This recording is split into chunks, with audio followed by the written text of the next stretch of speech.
In a village called Skipsea, on the east coast of Yorkshire, a woman named Sarah paid £15,000 for a house. Then she spent another £15,000 making it livable. She put in a log burner, new double glazing, a proper garden, the kind you would expect from any ordinary cottage on any ordinary lane, and every single month, without fail. The sea eats a little more of the cliff between her front door and the edge of England. Down the coast, council surveyors walk the cliff top with satellite equipment strapped to their backs, tracking exactly how many meters of land vanish into the water each season. Some residents nearby have already been told their homes will need to be demolished, at a cost that can run past £40,000. In other words, in this corner of Yorkshire, it can cost more to tear a house down than it did to buy it in the first place. That is the strange arithmetic of empty England. Land so cheap it is nearly free, and a reason every single time why nobody wants it. Across this county, from crumbling coastline to abandoned coalfield. That pattern repeats itself again and again, and tonight we are going to walk through 9 places where it does. Before we go further, if you have ever driven through a town like this and wondered what happened, you are exactly who this channel is for. I spend far too much of my time buried in county records, colliery closure notices, old planning documents, and property auction archives, trying to work out how a place goes from thriving to forgotten, and what it actually costs to live there now that the world has moved on. If that sounds like your kind of rabbit hole, consider subscribing and tell me in the comments where in the world you are watching from tonight. I genuinely read every one, and it is always strange to think how far these stories travel. Now, back to the coast, and to the first place on our list. A village that is quite literally disappearing, 1 meter of England at a time. Skipsea sits on Yorkshire's Holderness coast, a stretch of low clay cliffs facing the North Sea, and it holds a grim distinction. This is the fastest eroding coastline in northern Europe, losing land at a rate of up to 4.5 meters in a single year in the worst stretches. Clay cliffs that the sea simply dissolves, storm by storm, with nothing underneath them hard enough to resist. The village itself began as a modest farming and fishing settlement, its name recorded as far back as the Domesday Book.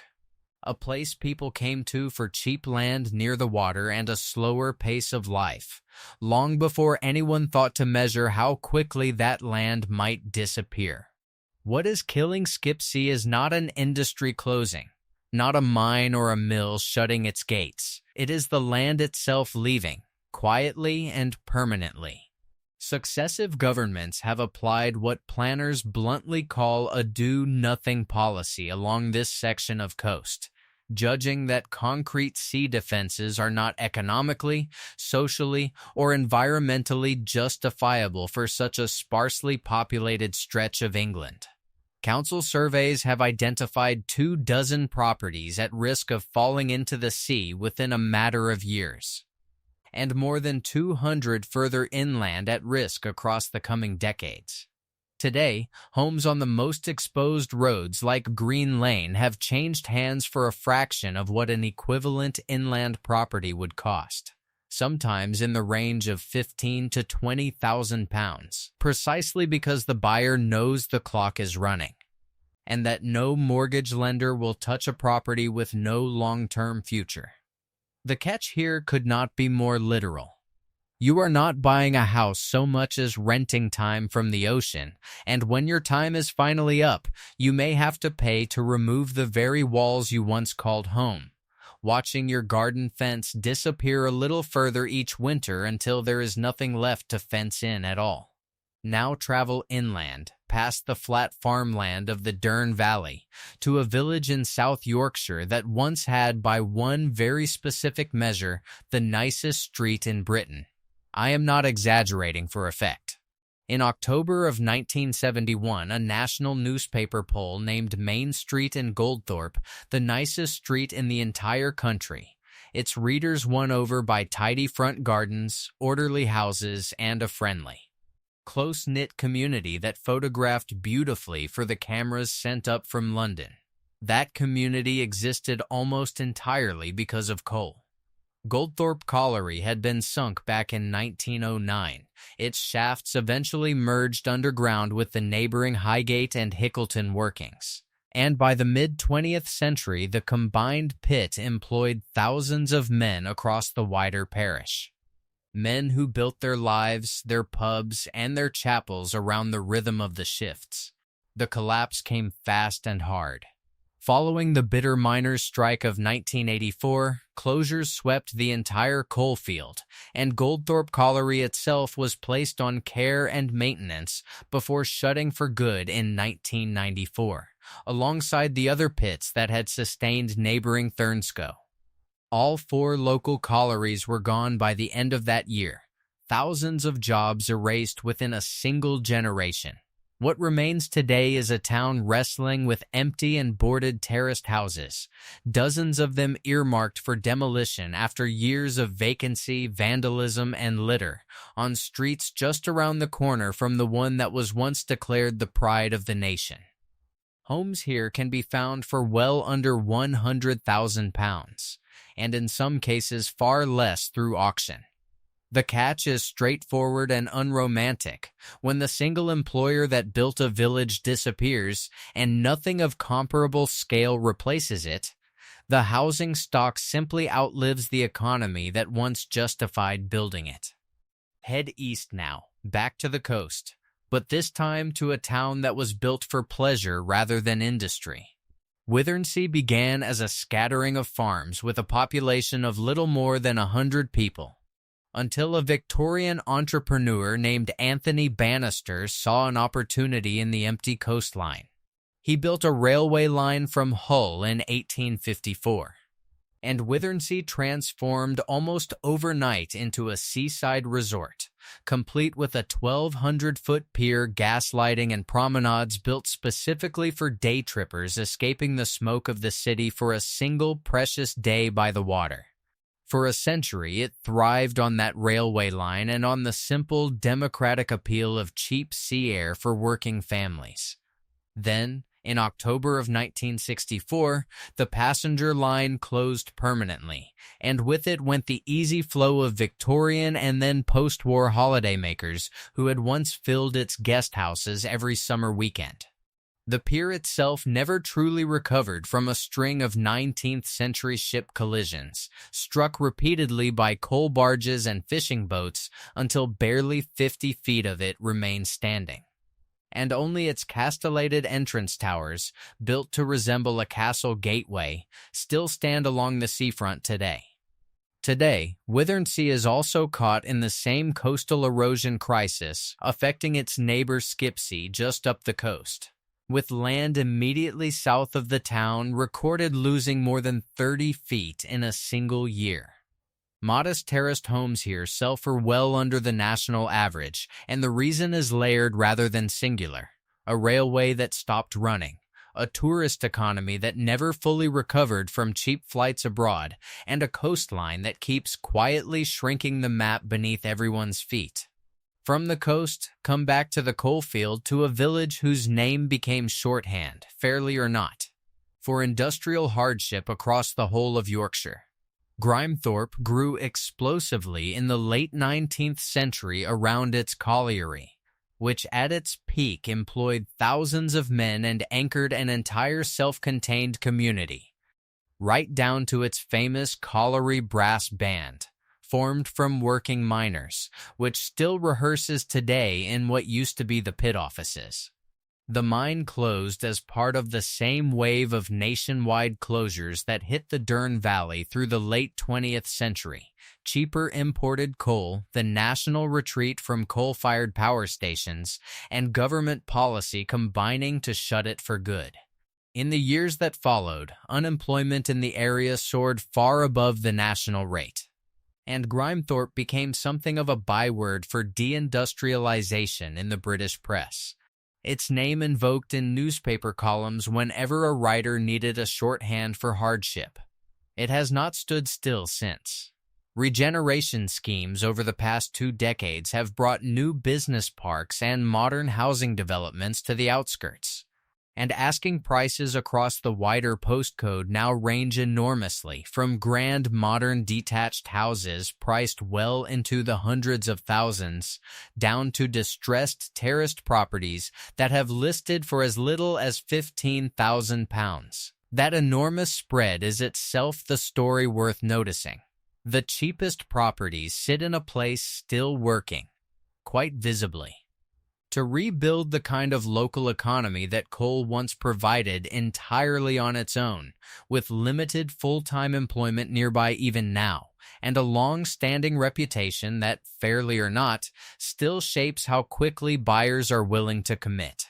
Walk the village today, and you will find both stories sitting side by side, freshly built family homes on one street, and boarded windows just a short walk away on the next. Even the old colliery offices, once the administrative heart of the mine, have found a second life, now housing the brass band's rehearsal rooms alongside a small tea and coffee blending business that leans into the village's coal heritage as a selling point rather than something to hide. Proof that some of the old infrastructure has found new purpose even where the housing market itself has struggled to catch up.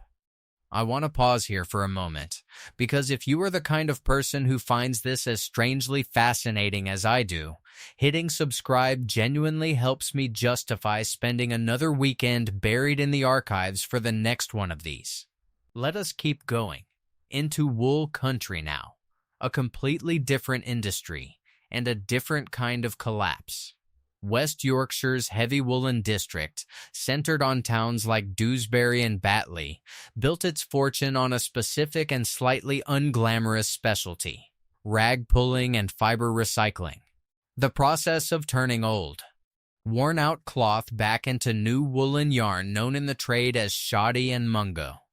At its height, Batley alone was home to dozens of mills, and Dewsbury to dozens more, the skyline thick with chimneys, and the local economy almost entirely dependent on wool. The districts around it a dense patchwork of stone weaving sheds and workers' terraces built to house the people who kept them running. Like the wider British textile industry, the decline set in through the second half of the 20th century, as cheaper overseas manufacturing undercut the mills one after another, price by price, contract by contract. Long-standing local mills closed steadily through the 1970s and into the 1980s, and many of the great stone buildings that once processed wool now sit converted into outlet shopping, demolished entirely, or simply standing empty and boarded.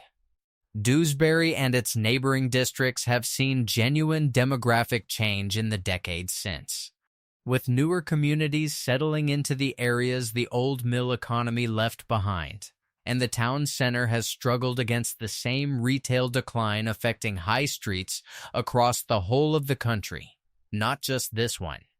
Terraced housing built originally for mill workers, small stone-fronted, tightly packed along narrow streets, remains some of the most affordable property in West Yorkshire. With modest homes available for a fraction of prices in nearby Leeds, barely 20 minutes away by train. The catch is a familiar one wearing different clothes, an entire built environment constructed around a single trade, left standing patiently long after that trade quietly moved elsewhere. Now to a very different kind of empty place, not a village this time, but a corner of a city. On the northern edge of Kingston upon Hull sits Bransholm, a council estate built from the late 1960s through the 1970s on land that had been open farmland and, briefly during the war, a barrage balloon site defending the docks below.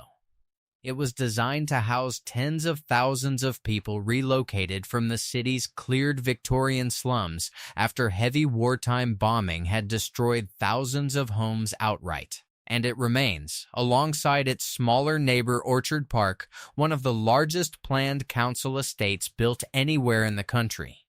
The ambition behind it was genuine. The execution in places was less so. Prefabricated wall panels used in the rapid construction were later identified as a major cause of persistent damp throughout the estate, and by the early 1980s, one housing researcher described Orchard Park bluntly as one of the poorest peripheral estates in Britain, with unemployment at the time measured at more than a quarter of the working-age population. Well over double the rate in Hull as a whole, and more than 4 times the national figure. Decades of investment, demolition, and rebuilding have reshaped parts of the estate since those years, yet it continues to rank among the more deprived areas in national statistics today. Property here remains some of the cheapest in the entire Yorkshire and Humber region, with typical prices sitting tens of thousands of pounds below the wider county average. The catch is structural rather than purely industrial, an estate built at speed, at the outer edge of a city that was itself already running out of economic momentum just as the building work finished. Back to the coalfield one more time, to a village whose name has become something of a minor legend among British property auction watchers. Thurnscoe grew up alongside its neighbor Goldthorpe, entirely shaped by the same collieries and the same 1984 strike, and it suffered the same abrupt total unemployment when those pits closed by the mid-1990s. Almost overnight in a place with very few other employers to fall back on. What sets Thurnscoe apart today is how visibly its housing market still reflects that history. Search current auction listings and you will regularly find end-of-terrace houses here carrying guide prices of £20,000 or less. Properties that in almost any other part of England, even a modest one, would be priced in the hundreds of thousands. Investors buy them for rental income. First-time buyers take a genuine chance on them, and the wider village continues to work through the same set of challenges as its neighbors. Limited local employment, a retail center that has thinned out steadily over the decades, and a housing stock built at a scale designed for a population that mining once supported and that modern industry, whatever it eventually becomes, no longer does. It is not a dead place. And I want to be clear about that. Families still live here, children still go to the local schools, community groups still meet in the halls their grandparents built. But the price tags nailed to its terrace streets tell you plainly and honestly exactly what the local economy can currently support. One more mining town, a short drive south, called Mexborough once a place, in the words of one longtime resident, of genuine growth and prosperity. Its economy was built on coal and on the railway junction that once made it a real transport hub for the wider South Yorkshire region, goods and passengers moving through in every direction.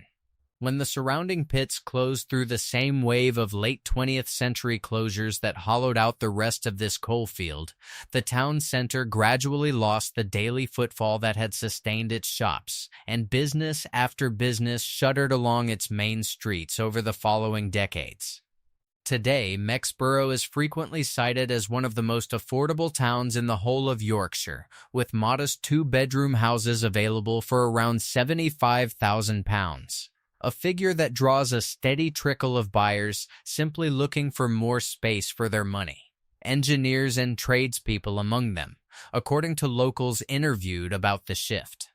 The local council is now partway through a town center master plan aimed at improving paving, shop fronts, and public space by the end of this decade, an honest acknowledgement that the town needs active reinvestment rather than nostalgia for what it used to be.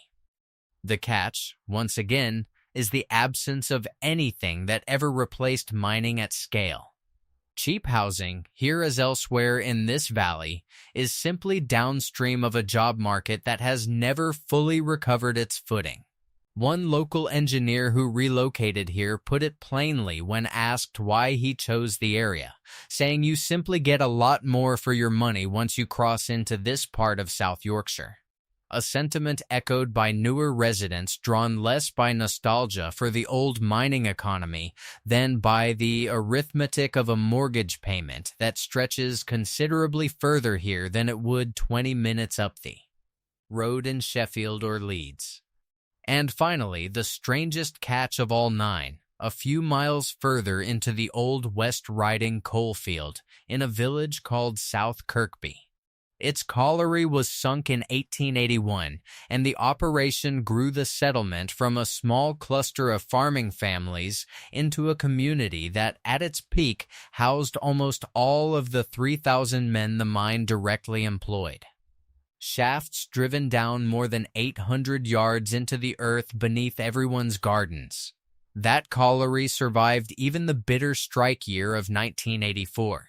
One of the last in the area still standing afterward, only to close for good in March of 1988, once the coal remaining beneath the village was finally judged no longer worth the cost of extracting it. What makes South Kirkby's story unusual, even among these nine, is what happened underground long after the miners themselves had left. Decades of extraction had left the ground beneath the village genuinely unstable, prone to subsidence in places, and researchers studying the wider South Yorkshire coalfield have documented a steady rise in mine water levels ever since closure. Groundwater slowly rebounding back up through the abandoned workings, carrying with it dissolved metals and acidity that raise real questions about the water underneath the village for decades to come. Spoiled tips from the old colliery still mark the landscape on the edge of town, grassed over now, but unmistakably artificial. On the surface, the effect on price is dramatic and immediate. Current listings for property in South Kirkby have ranged as low as £10,000. The catch here is not simply a lost job market, though that remains very much part of it. It is the ground itself, quietly and imperceptibly settling back into a shape it has not held in over a century. A legacy that no estate agent's listing photo will ever quite manage to capture. So why do these places empty out? Not one single reason, but the same small handful of reasons, arranged and rearranged in different combinations depending on which valley or which stretch of coast you happen to be standing on. A mine that closes and takes an entire wage economy with it. A railway that stops running and quietly starves a resort of its visitors. A coastline that simply will not stop retreating no matter how much anyone might wish otherwise. An industry, whether coal, wool, or fish, that moved overseas and never came back to the villages it once supported. None of this makes the people who stay foolish, and none of it makes the housing itself worthless. It is housing that was built, sometimes very well built, at a scale and a price that matched a job market which, in every single one of these 9 places, simply is not there anymore in the form it once was. Could you actually live in one of these towns? Some of them, honestly, yes, and I mean that. If your income does not depend on daily access to a major city, if you are comfortable with a longer drive to the nearest hospital or supermarket, and if you are willing to do the kind of homework I clearly enjoy doing far too much of, a handful of these places offer a version of ordinary life at a fraction of what it costs almost anywhere else in England. Others, particularly the ones quietly losing ground to the sea a meter or more at a time, are a much harder sell, whatever the asking price on the listing happens to say. Because no amount of research changes a coastline's mind. What all 9 share is a kind of quiet dignity that gets flattened whenever these places get reduced to a punchline about cheap houses. Real people live on these streets, raise families here, run the corner shops, play in the brass bands, and know exactly what their town used to be and what it has become. I will leave you with the same question I keep turning over myself in these county archives late at night. If land this cheap sat this close to you, would you see an opportunity worth taking a chance on? Or would you see exactly why nobody else has taken it yet? Tell me in the comments, and tell me honestly which of these 9 places surprised you the most, because I am always curious which ones stick with people after the video ends. And if forgotten corners of the map interest you even half as much as they interest me, there are plenty more of these places still waiting out there, quietly, to be found. This video is for informational and historical purposes only, and is not financial or investment advice.